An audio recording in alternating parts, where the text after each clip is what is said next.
Okay, today I got a couple ways you can tell if your cam pressure is bad on the GM36. Take a 19 millimeter. You don't have to remove the timer cover to get to this. Just remove the valve cover or the cam covers. And take a 19 and put it on the hip on the cam shaft. And just turn. See how the phase is moving without the chain. That phase is bad. Try the exhaust. Okay, that one is locked.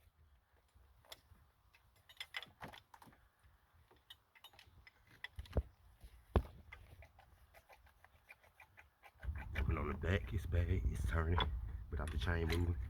Or you just look at the front and just take it apart.